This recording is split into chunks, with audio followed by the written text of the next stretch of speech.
ओ महेश्वर गुरु साक्षात् परब्रह्म तस्मै श्री गुरुये नमः। तस्मै श्री गुरुये नमः। ध्यानमूलं गुरुमूर्ति पूजामूलं गुरुपदं मंत्रमूलं गुरुवाक्यं मोक्षमूलं गुरुकृपा मोक्षमूलं गुरुकृपा। बोले सद्गुरु साईनाथ भगवान की जय हो। आज हम आप लोग के समक्ष साईं ग्रंथ से 37वां अध्याय का कुछ अंश आप लोग के समक्ष प्रस्तुत करेंगे। साईं बाबा किस स्तर के साधक थे, कैसे स्थिति वाले थे, उनकी स्थिति क्या थी और किस स्थिति के पहुँचे हुए महापुरुष थे। साईं बाबा के साईं ग्रंथ से स्पष्ट प्रतीत हो जाएगा कि साईं बाबा एक साधारण व्यक्ति नहीं थे।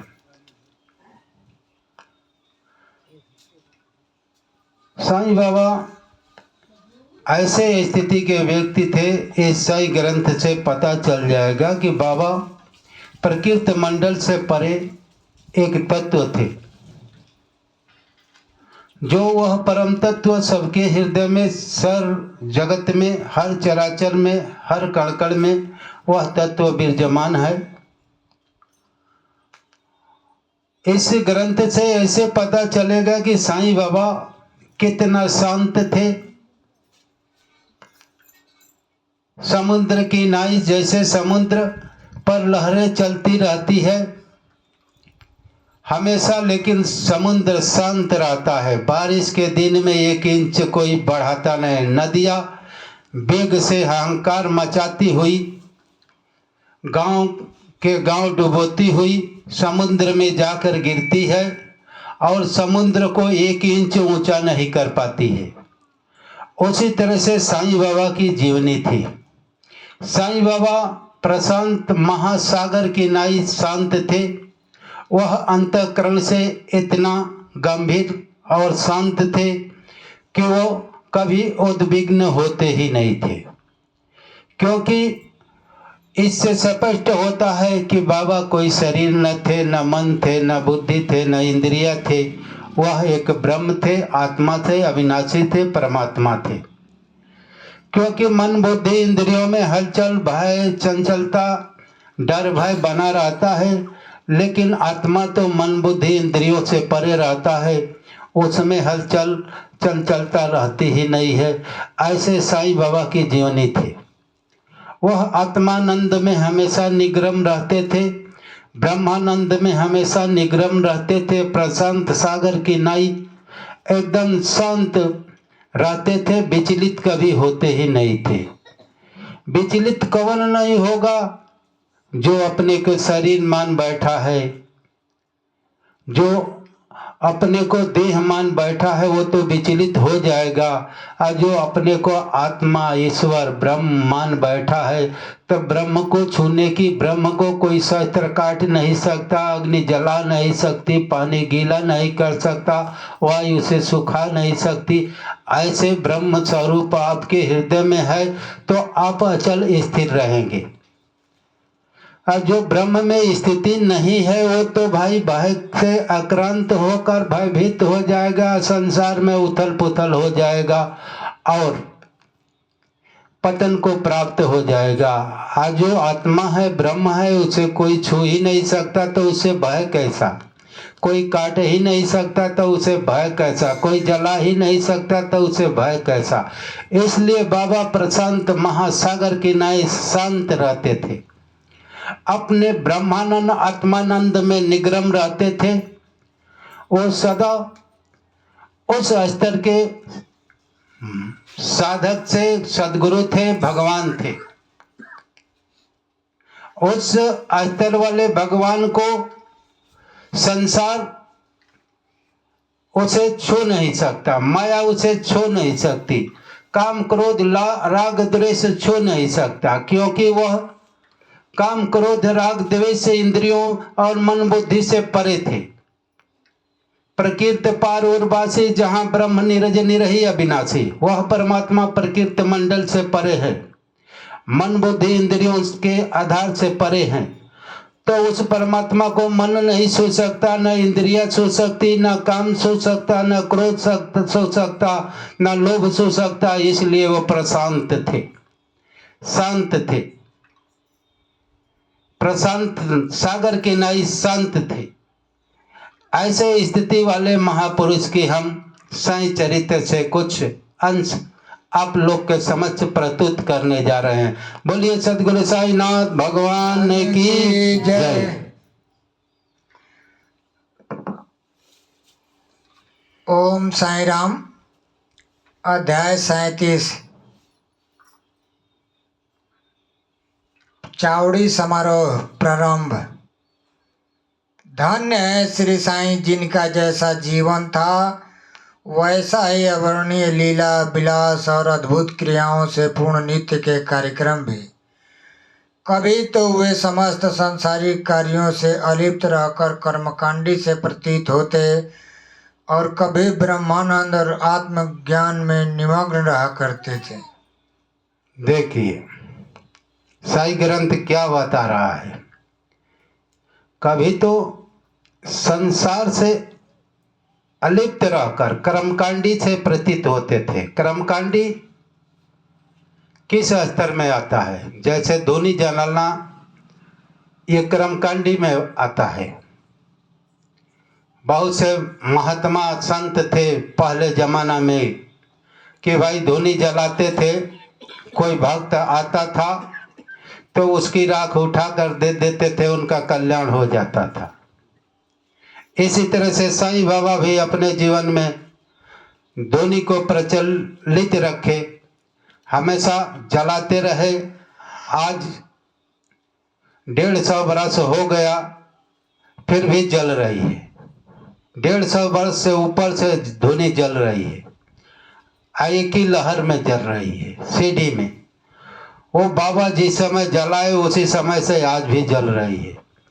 तो बहुत से वो संत जो है क्रम ब्रह्मानंद में निगरम रहते हुए, आत्मा में निगरम रहते हुए, बाहर से लोगों को कल्याण के निमित्त हमेशा धुनी चैतन्यता को बनाए रखते थे। क्योंकि धुनी जलाते थे और ध्यान भजन वहीं पर करते थे और ध्यान की शक्ति जो है धुनी में प्रवेश कर जाती थी और धुनी के कारण लोगों का कल्याण हो जाता था। किसी को रोग ठीक हो जाता था, उस राग से किसी का लड़का हो जाता था, कोई को निरोगता बुखार वगैरह हर चीज़। यहाँ भी धुनी जलती है, इसे सब लोग जाते हैं अपने स्वास्थ्य के लिए, अपने हर काम बनाने के लिए। तो धुनी संत ये कर्मकांडी में आता है। एक संत होता है जो हमेशा आत्मा में निगरम रहता है, दूसरे से मतलब नहीं रहता है, प्रशांत सागर की नाई एकदम आत्म ध्यान ब्रह्म ज्ञान में मस्त रहता है। वो बाहर वस्तुओं को ध्यान नहीं देता है। तो कर्मकांडी में युक्त महापुरुष कहा जाता है। एक संत साईं बाबा जो थे योग में स्थिति बनाकर ये कार्य करते थे, क्योंकि इनका योग पूर्ण हो चुका था, साधना पूर्ण हो चुकी थी, भक्ति पूर्ण हो चुकी थी और भक्ति से परे हो चुके थे। भक्ति अब करने की उनको जरूरत नहीं थी, उनको मन इंद्रियों को निग्रह करने की जरूरत नहीं थी। वो निग्रह स्वरूप थे, वह आत्म स्वरूप थे, ब्रह्म स्वरूप थे। क्योंकि भाई जो जिसको परमात्मा को पाना है, ईश्वर को पाना है, आत्मा को पाना है, उसको मन बुद्धि इंद्रियों को निग्रह करने की जरूरत होती है। इंद्रियों को निग्रह कर कर अंतर्मुख कर कर आत्मा की ओर केंद्रित करना और ब्रह्म का आत्मा का ध्यान करना, ईश्वर की प्राप्ति करना, आत्मा की प्राप्ति करना, इसके लिए निग्रह किया जाता है। लेकिन बाबा तो न मन थे, न बुद्धि थे, न इंद्रिया थे, वह चैतन्य घन स्वरूप आत्मा थे। और जब आत्मा थे, ब्रह्म थे, तो उनको इंद्रियों के निग्रह की क्या जरूरत है? लोगों के निमित्त वह कर्मकांडी से प्रतीत बाहर से दिखाई देते थे, लेकिन भीतर से प्रशांत सागर की नाई अचल स्थिर शांत थे। और आत्मा वो जानते थे कि मैं आत्मा हूँ, ब्रह्म हूँ। ये शरीर का नाश हो सकता है, मन का नाश हो सकता है, बुद्धि का नाश हो सकता है, इंद्रियों का नाश हो सकता है। मैं तो आत्मा हूँ, मेरा तो कभी नाश नहीं हो सकता। मैं परमात्मा की तरह अचल स्थिर शांत हूँ। इसे न कोई अग्नि जला सकती है, न कोई पानी गीला कर सकता है, न वायु सुखा सकती है। ऐसा मेरा आत्म स्वरूप है, ब्रह्म स्वरूप है। इस स्वरूप में स्थित हूँ तो मुझे बाहर के चलमान दृश्यों को देखकर चलेमान होना क्या जरूरत है। ऐसे महापुरुष जो है, आफत विपत कितना हो आ जाए, आंधी तूफान कितना हो आ जाए बाहर से, फिर भी वो अपने आत्मा में शांत दिखाई देते हैं। और जो शरीर के साथ जुड़ा हुआ व्यक्ति है तो वो भाई शांत कैसे होगा, अशांत होगा। इसलिए बाबा हमेशा ब्रह्मानंद में स्थित रहते थे और ब्रह्म का रस का स्वादन करते थे। बाह्य विषयों का रस स्वादन नहीं करते थे, आत्म रस ब्रह्म रस का रस स्वादन करते थे। ब्रह्म रस का रस स्वादन करने वाला व्यक्ति क्या होता है? त्रिकालदर्शी होता है, तीनों काल का ज्ञाता होता है, वो निर्भय होता है, वो ब्रह्म आनंद स्वरूप का ध्यान, वो समय हमेशा आनंदमय रहता है। वही व्यक्ति जो आनंदमय रह सकता है, जिसको भय छू नहीं सकता है। इंद्रिय के आनंद क्या है? आज मिठाई खाया और कल ब्लड प्रेशर हो गया, कल शुगर हो गया। इंद्रिय रस का स्वादन करने वाला हमेशा दुखी रहता है और आत्मानंद का रस स्वादन करने वाला हमेशा मरने के बाद भी, शरीर को त्यागने के बाद भी सुखी रहता है। क्योंकि वह शरीर है ये नहीं, शरीर रूपी वस्त्र को उतार दिया और अपने शाश्वत स्वरूप में स्थित हो गया, इसलिए वह भय रहित होता है। आगे चलो।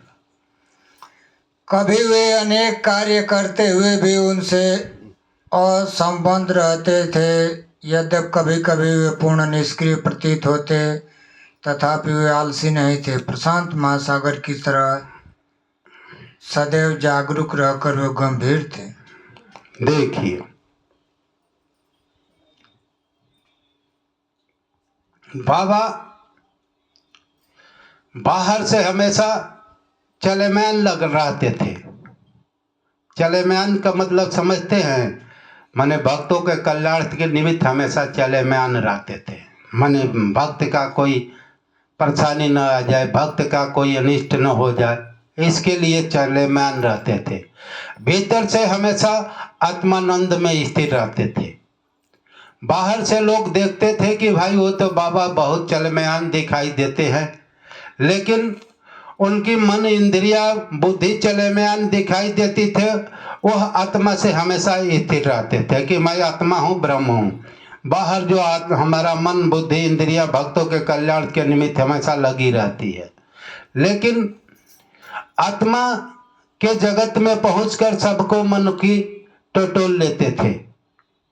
जो आत्मज्ञानी है, ब्रह्म ज्ञानी है, आत्मा में स्थित है, आत्मा की साधना अधिक चलती है, आत्मा स्थित पुरुष है, वो सबकी बातों के, मन की बातों को जान लेते हैं। कैसे? क्योंकि आत्मा है तो सबकी आत्मा के अंतःकरण से वो रिलेशन है। सबकी आत्मा की बात को जान लेते थे, मन की बात को जान लेते थे, इसलिए बाबा त्रिकालदर्शी थे। सबकी हृदय की गुहा को बात जानते थे और जानकर उनका भक्तों का कल्याण करते थे। आगे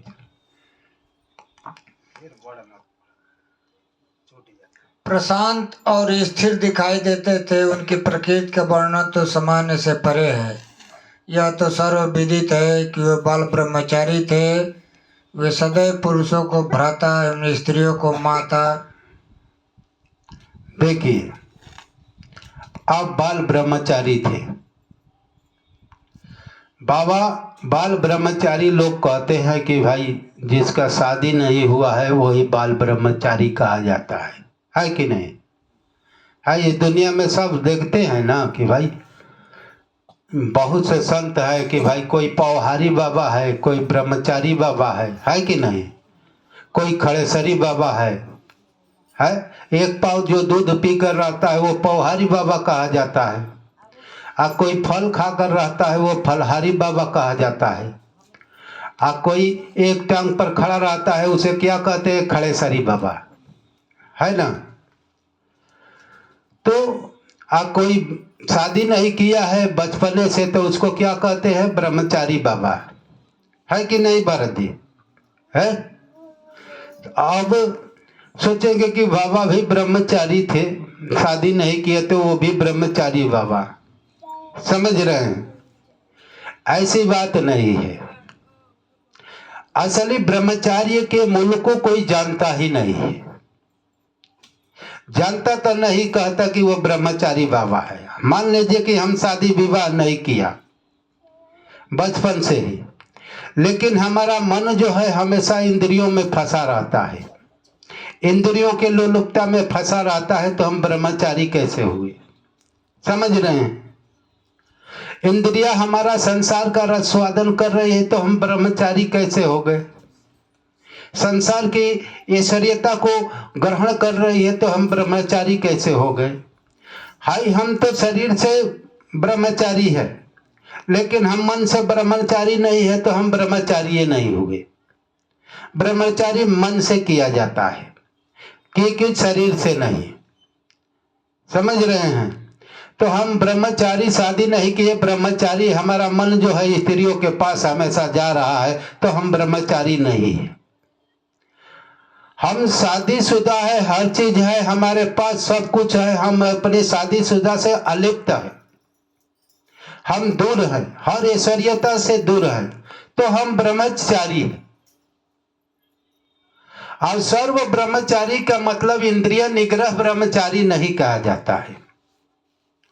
जो ब्रह्म में विचरण कर रहा है, जो ब्रह्म के साथ अभिन्नता प्राप्त कर रहा है, ब्रह्म के साथ ही हमेशा चलता फिरता रहता है, ब्रह्म के साथ डोलता है, ब्रह्म के साथ अभिन्नता प्राप्त कर लिया है, अब ब्रह्म में स्थिति बना लिया है, वो कौन व्यक्ति है? ब्रह्मचारी। समझ रहे हैं?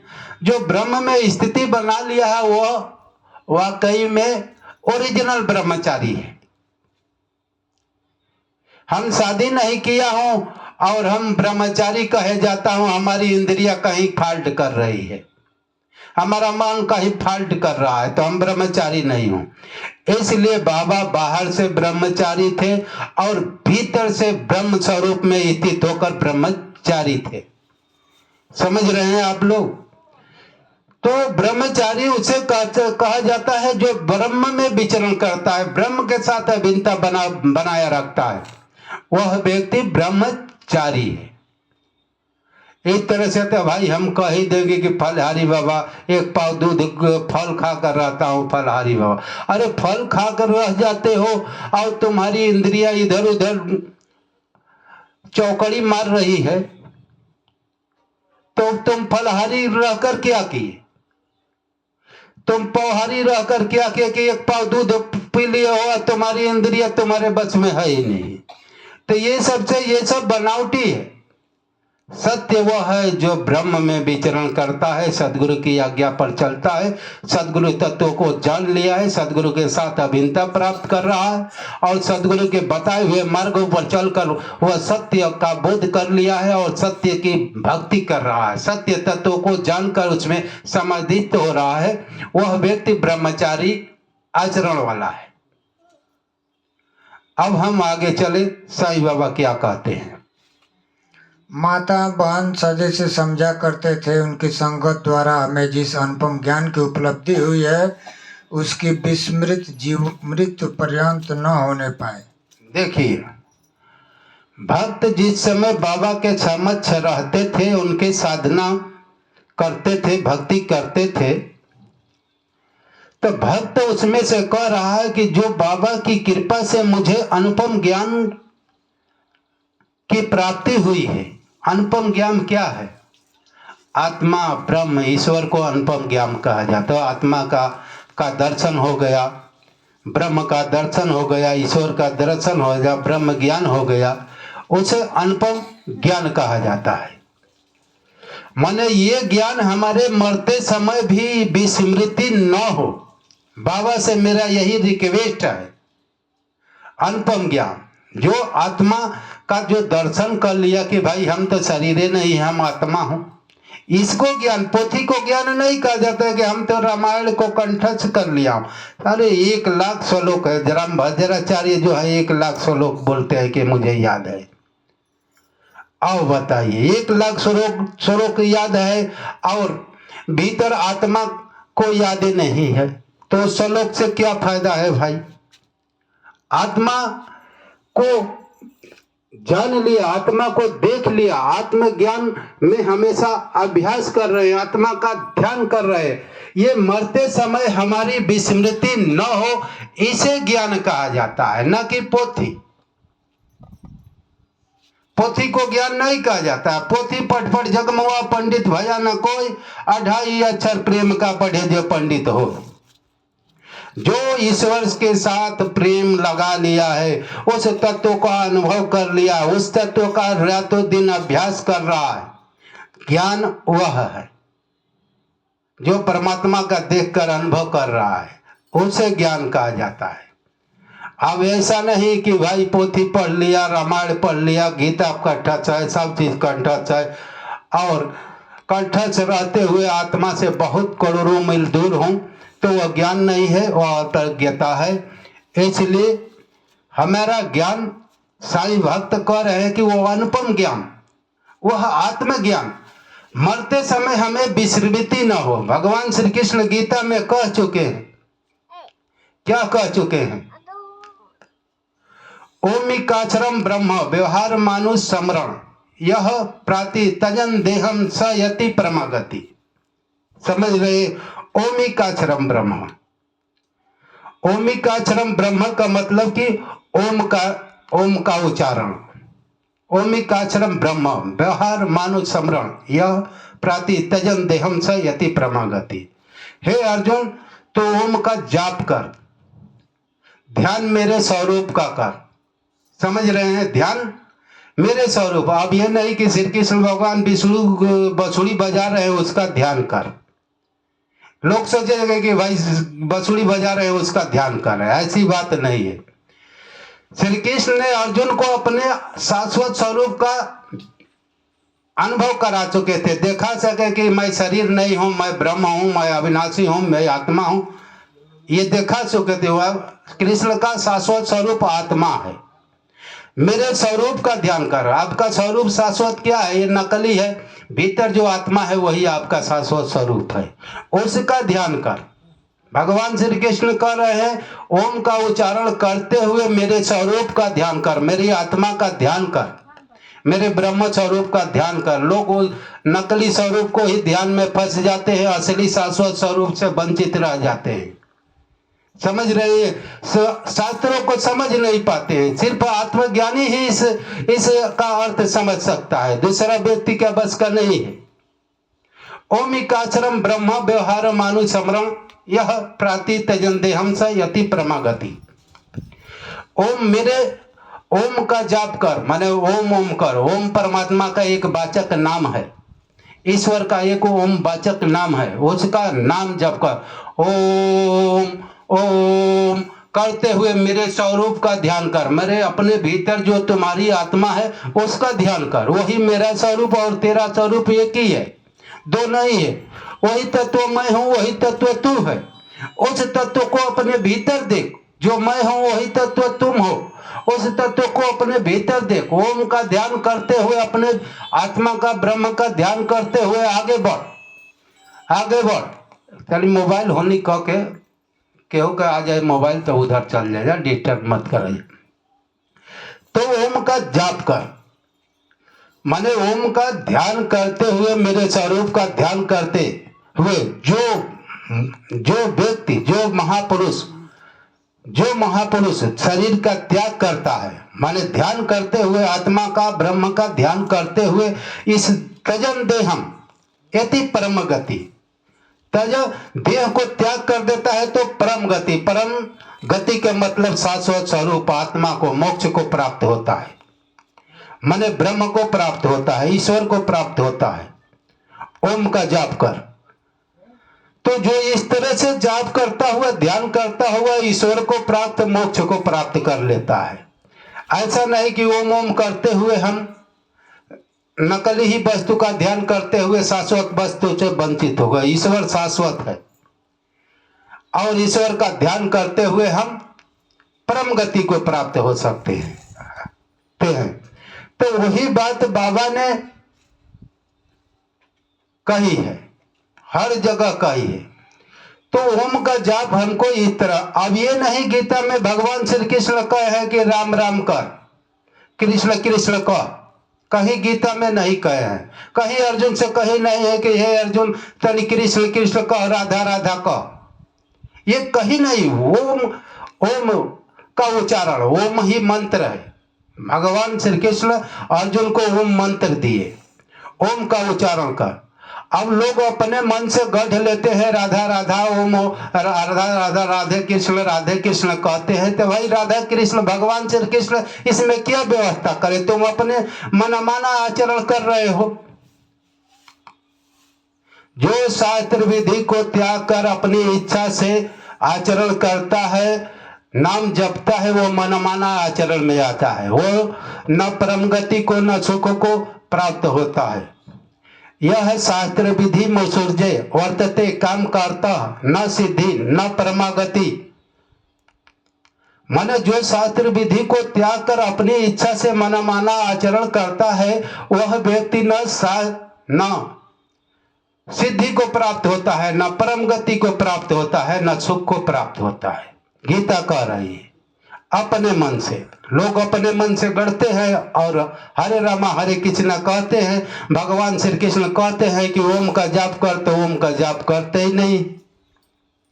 जो भगवान श्री कृष्ण कहते हैं उस पर चलते ही नहीं, और अपने को कहेंगे कि भैया हम तो कृष्ण भगवान का भक्त हूं। अरे कृष्ण जो बता रहा है उसका चल रहे है, तब तो कृष्ण का भक्त हो। चलिए आओ आगे चले। उसकी विस्मृत मृत्यु पर्यंत न होने पाए, ऐसे उनके सिर चरणों में हमारी विनम्र प्रार्थना है। हम समस्त भूतों में ईश्वर का ही दर्शन करें और नाम स्मरण की रसानुभूति करते हुए हम उनके मोह विनाशक चरणों की अनन्य भाव से सेवा करते रहे। यही हमारी आकांक्षा है। देखिए उनके अमूल्य ज्ञान की उपलब्धि जो है, ज्ञान का मतलब है जो आत्मज्ञान है, आत्मा को देखना, आत्मा का ध्यान करना, यह अमूल्य ज्ञान है। इसका मरते समय कभी विस्मृति न हो। और जब हम इस आत्मज्ञान को, आत्मा अपने आत्मा शाश्वत स्वरूप से शरीर को त्यागेंगे तो हम शाश्वत ब्रह्म को प्राप्त होंगे। समझ रहे हैं? हम इस तरह से ओम का जाप करते हुए शरीर को त्यागेंगे तो शाश्वत ब्रह्म को तो प्राप्त होंगे नहीं, नश्वरता को प्राप्त होंगे। हाय भगवान श्री कृष्ण कहते हैं कि मैं क्षर ब्रह्म और अक्षर ब्रह्म दोनों तत्व मैं ही हूं। क्षर ब्रह्म जो है यह नशवान पदार्थ को क्षर ब्रह्म कहता है, जो हमारे ही कृपा प्रसाद से ये पूरा ब्रह्मांड बना है, जिसे क्षर ब्रह्म कहते हैं। और अक्षर ब्रह्म जो कहते हैं, जो अविनाशी परमात्मा आत्मा को अक्षर ब्रह्म कहते हैं। तो व्यक्ति क्षर को याद करते हुए निकलेगा तो क्षर ब्रह्म को प्राप्त होगा, अक्षर ब्रह्म को प्राप्त निकलेगा तो अक्षर ब्रह्म को प्राप्त होगा, माने मोक्ष को प्राप्त होगा। बोलिए सद्गुरु साईनाथ भगवान की जय।